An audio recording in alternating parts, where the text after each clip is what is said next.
Good morning, everyone. I'm in the Egyptian beautiful countryside.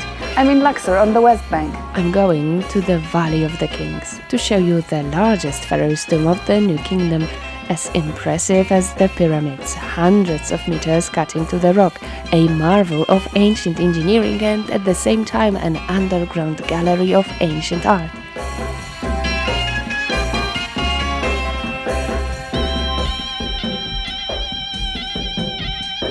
The tomb of Seti the Great, the second pharaoh of the 19th dynasty who ruled in the 13th century BC. I told more about him in the episode with his mortuary temple, link in the description below. Now we'll see his most famous structure. Let's go!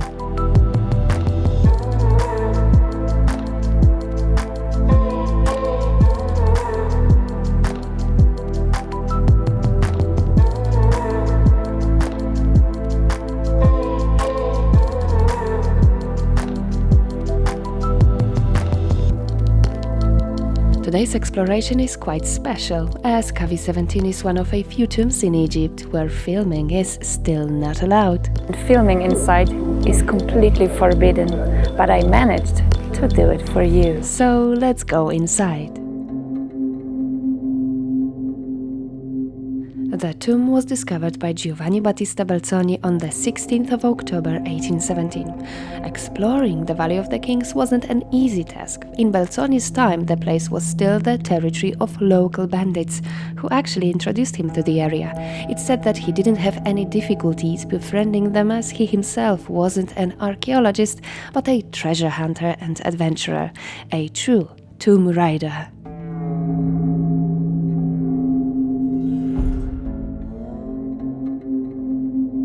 His major search method, however, was more scientific, which was an observation of rainwater drainage.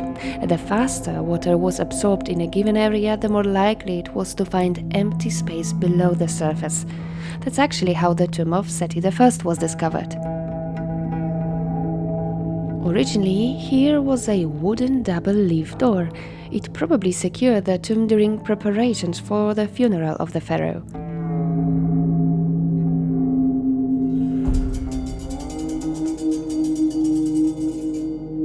We suddenly come across a deep shaft cut through the floor. Its purpose remains a mystery.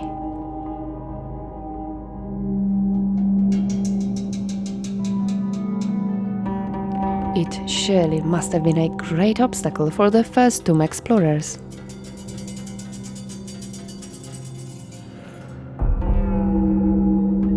The main part of Cavie 17 is almost 138 meters long, descending into the rock at an angle of 35 degrees. The tomb is renowned as the longest and the deepest in the Valley of the Kings.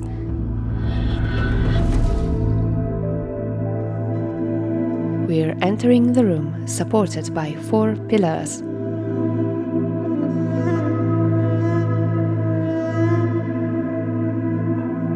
Each wall of the pillars is decorated with an image of a pharaoh accompanied by a god.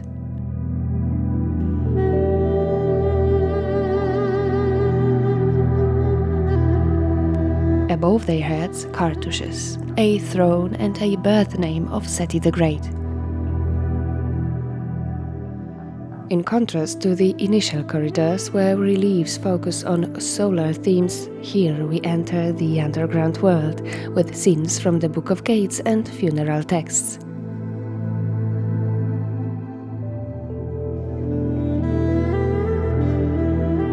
Each hour of the deceased nightly journey through the afterlife begins at a heavily guarded gate. Seti's was the first tomb in which painted raised reliefs, undoubtedly of the highest quality, present a complete program of religious texts.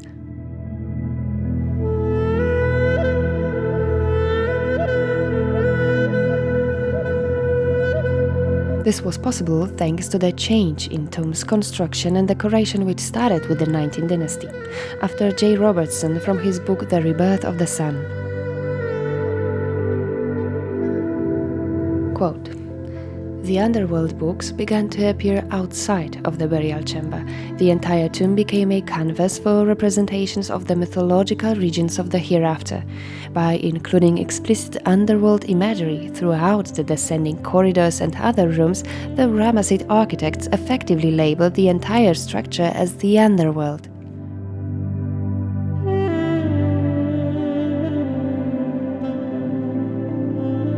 So not only a burial chamber as before during the 18th dynasty, but all 10 chambers and 7 corridors in this tomb display the religious texts, the land of the dead, as well as the journey and the afterlife of Seti I.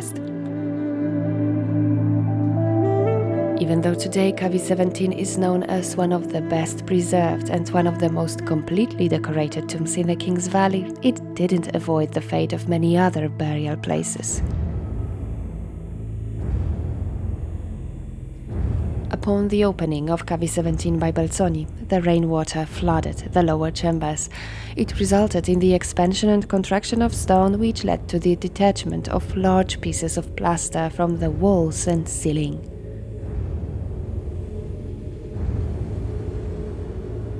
Although James Barton in the 19th and Howard Carter in the beginning of the 20th century conducted restoration and preservation works, new dikes, reconstruction of destroyed walls and ceiling, the tomb was visited by tomb looters, destroying the walls in search of secret chambers or simply chopping off pieces of beautiful reliefs to sell them on a black market.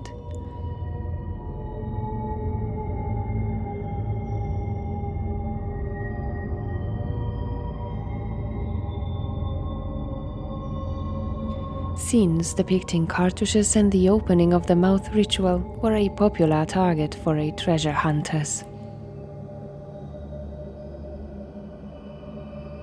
Even today, we can find these fragments in museums around the world.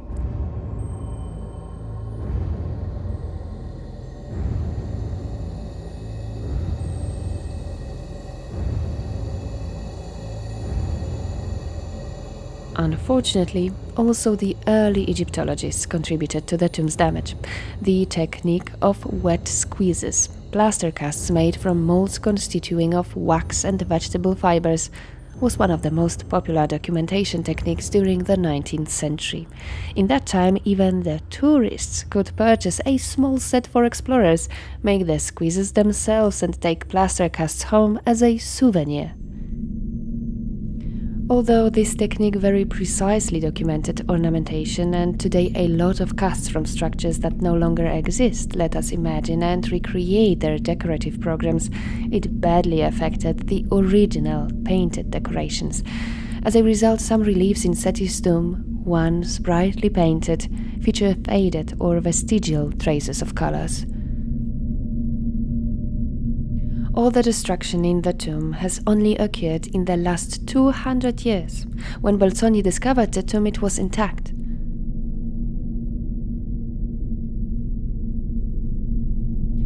The adjacent chamber of drawings, as Belzoni called it, 2 pillars are covered with unfinished decorations.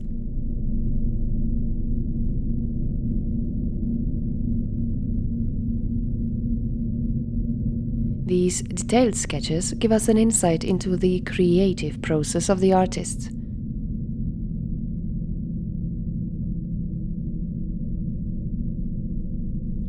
Interestingly, the tomb was first named the Tomb of Apis, as Belzoni didn't find any human mummy but an embalmed bull.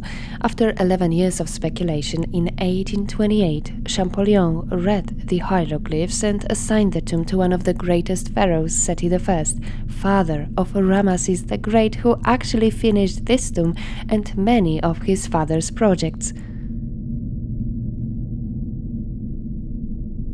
We are heading towards the burial chamber. The deeper we go, the warmer and stuffy it gets. I actually feel more like inside a pyramid than in one of the tombs in the King's Valley.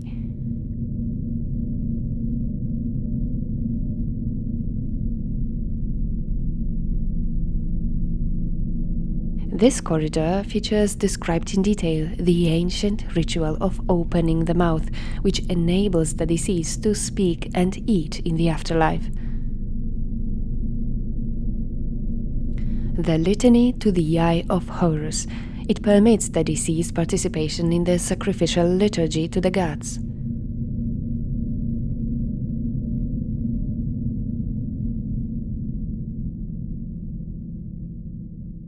Here was a second door leading to the burial chamber, which we're now entering.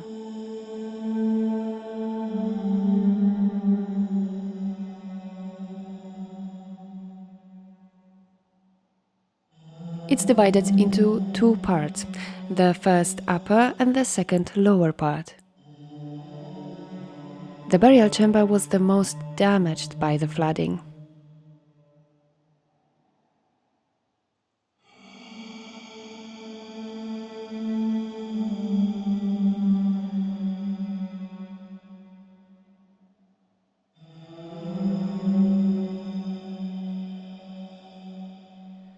But of course, when Belzoni first entered the burial chamber, it was in perfect condition. He writes, "It is useless to proceed any further in the description of this heavenly place, as I can assure the reader he can form but a very faint idea of it from the trifling account my pen is able to give. Should I be so fortunate, however, as to succeed in erecting an exact model of this tomb in Europe, the beholder will acknowledge the impossibility of doing it justice in a description.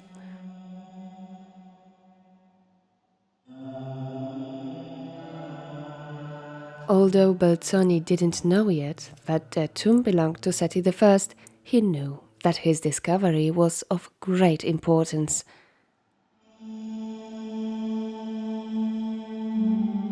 I succeeded in opening one of the two famous pyramids of Giza, as well as several of the tombs of the kings at Thebes. Among the latter, that which has been pronounced by one of the most distinguished scholars of the era to be the tomb of Psamothis, is at this moment the principal, the most perfect and splendid monument in that country.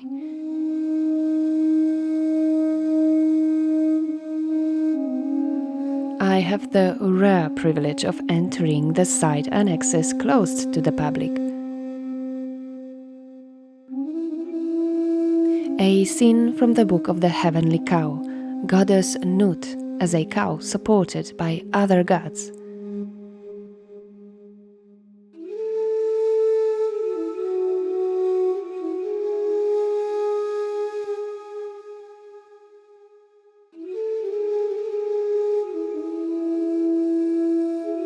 Dishes, food and games were stored here.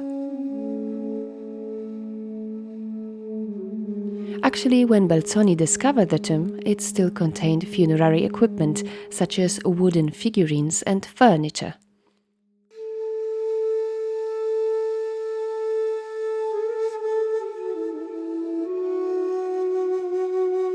Although he didn't find a mummy, he discovered a sarcophagus, but it wasn't a regular one. Almost 3-meter-long sarcophagus was made of a large block of alabaster. Elaborately made, it becomes transparent when a lamp is placed inside it.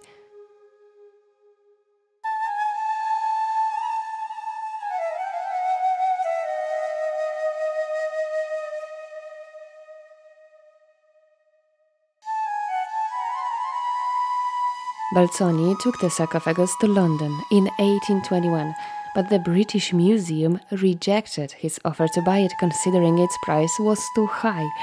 However, it was purchased by Sir John Soane in 1824. It's now in his museum in London.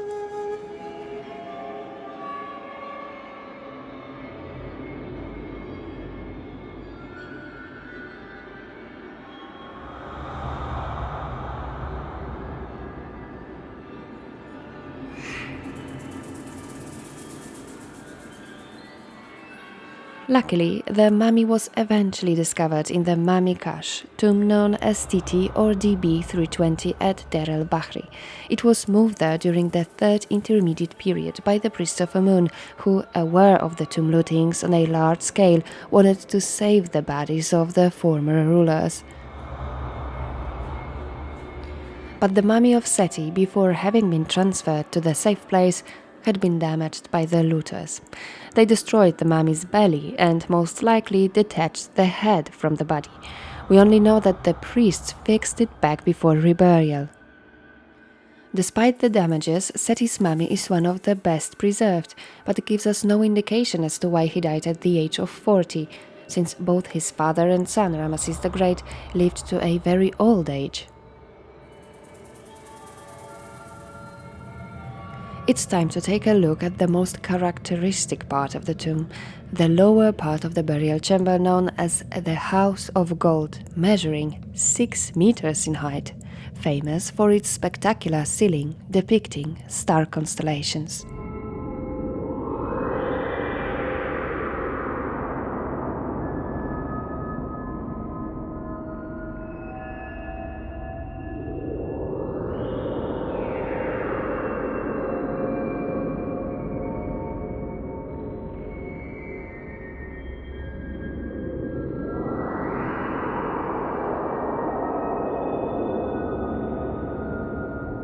Each constellation was attributed to a specific deity, for example, Orion to Osiris, Sirius to Isis, and the constellation of Ursa Major belonged to Set.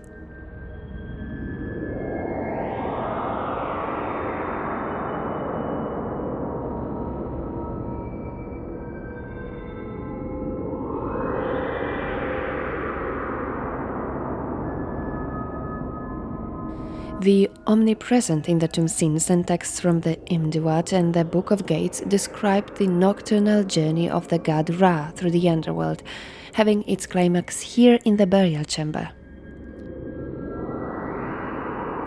When the sun disappears from the horizon in the evening, a dangerous 12-hour journey of the deity begins through the world of demons like the serpent Apopis and Guilty Dead, who as enemies of Osiris and Ra want to prevent Ra's reappearance at the beginning of every day.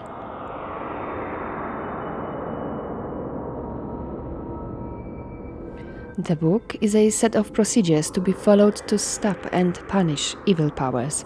The fighting methods shown on the walls include setting demons on fire, restraining them with ties, and killing by knife.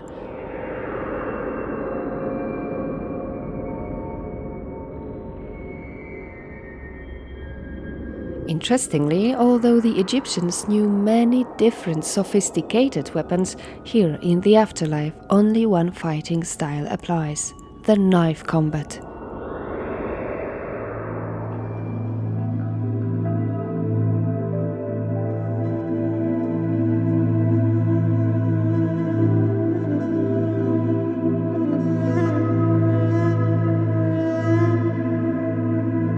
Knives are held in the hands of gods, demons, the dead, and gatekeepers.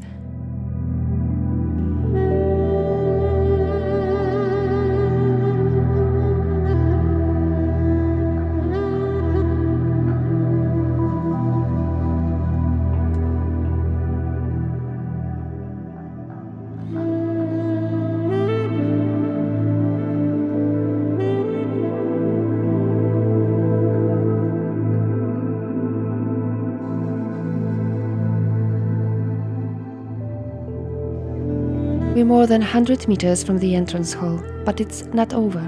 Behind this beautifully decorated wall, another great annex, and below us, the entrance to an enigmatic tunnel, a mystery for 2 centuries now.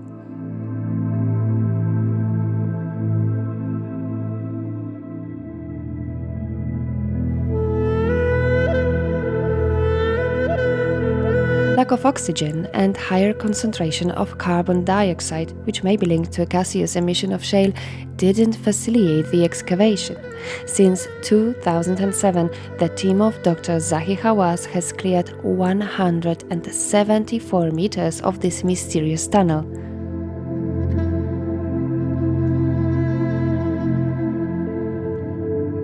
He announced, however, that the tunnel breaks off at a dead end. Small artifacts and graffiti from Seti's time were found inside.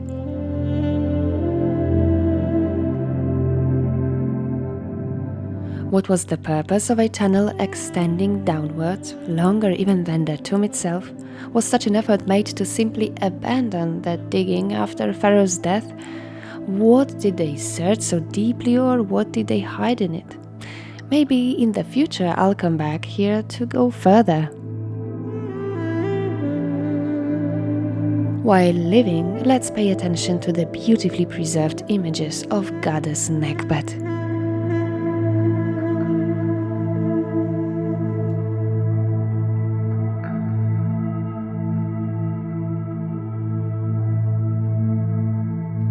Although there's actually a much larger tomb in the valley, KV5, known as the Tomb of Sons of Ramesses II, which still under excavation, will probably exceed 150 chambers and already covers an area of more than 1,200 square meters, twice the size of Seti's tomb. The funerary structure we've just seen is definitely one of the most impressive tombs, if not the most impressive one I've ever been to, and it's certainly the largest tomb in the valley dedicated to only one ruler.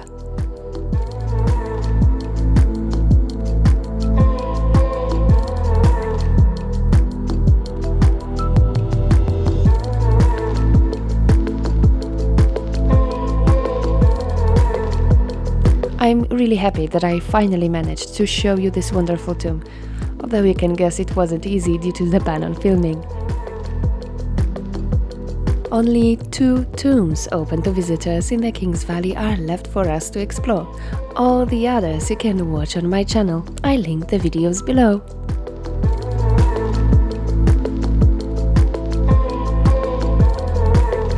I hope you enjoyed this video and thank you for watching. If you haven't subscribed to my channel yet, please do it now. Like my video and leave a comment below. You can also consider joining my Patreon community. See you on another ancient site.